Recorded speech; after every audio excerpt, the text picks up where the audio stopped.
খুলনায় হেফাজতে ইসলামের নেতারা বলেছেন সরকার নাস্তিক ব্লগারদের সহযোগিতা করে নিজেরাই নাস্তিক সরকারে পরিণত হয়েছে।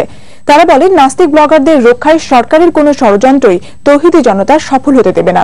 এজন্য আগামী 5ই মে ঢাকা অবরোধ সফল করতে হেফাজত কর্মীদের সর্বোচ্চ ত্যাগ স্বীকারে প্রস্তুত থাকার আহ্বান জানানো হয়। খুলনা থেকে নাহিদ আঞ্জুমান নয়নের ক্যামেরায় রফিউল ইসলাম টুটুলের রিপোর্ট।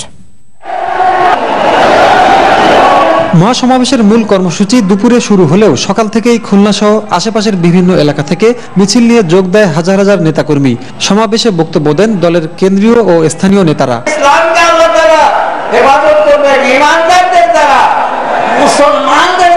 এ সময় বক্তারা বলেন 13 দফা বাস্তবায়িত হলে নারীদের অধিকার আরো সুরক্ষা হবে, তাই এ দাবি মানার কোনো বিকল্প নেই। 13 দফা মানে নারীদের ইজ্জত রক্ষার 13 দফা, মুসলমানদের ঈমান রক্ষার 13 দফা।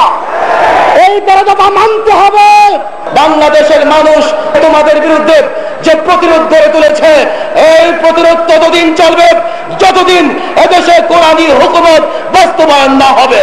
সমাবেশে বক্তারা আরো বলেন সরকার নাস্তিক ব্লগারদের শাস্তি না দিয়ে নির্ভীক কলম সৈনিক মাহমুদুর রহমানকে গ্রেফতার করে নির্যাতন করছে। কোটি কয়েক নাস্তিকরা জঘন্যতম বেয়াদবি করেছে, আপনি আজ পর্যন্ত তাদের বিরুদ্ধে কোনো ব্যবস্থা গ্রহণ করেন নাই। মাহমুদুর রহমান খবর প্রচার করেছে, আপনি তাকে গ্রেফতার করেছেন, আপনি কিন্তু ডক্টর ইমরান ওসমানকে গ্রেফতার করেন নাই। আপনি কি নাস্তিকদের দোষর নাকি আপনি মুসলমানদের প্রধানমন্ত্রী?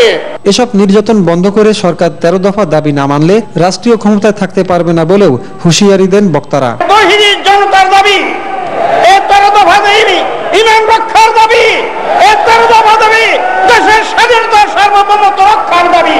13 দফা দাবি বাস্তবায়ন না হয় তাহলে ক্ষমতায় টিকে থাকা যাবে না।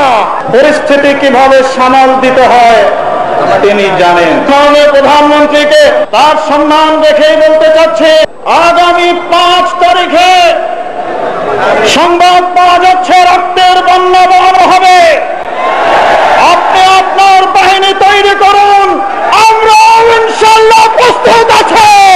সমাবেশ থেকে বক্তারা বলেছেন যেসব ব্লগাররা মহানবীকে কটূক্তি করেছেন তাদের নিরাপত্তা দিয়ে অন্যদিকে হেফাজতে ইসলামের আন্দোলনকে বাধা দিয়ে সরকার মূলত ইসলামের বিপক্ষে অবস্থান নিয়েছে। তাই এসব কর্মকাণ্ড বন্ধ ও 13 দফা দাবি আগামী 5ই মের মধ্যে বাস্তবায়ন না হলে আগামীতে সরকার পতনের 1 দফার আন্দোলনেও যাবেন হেফাজতের নেতাকর্মীরা, এমনটাই বলা হয়েছে এই সমাবেশ থেকে। রফিউল ইসলাম টুটুল, দিগন্ত টেলিভিশন, খুলনা।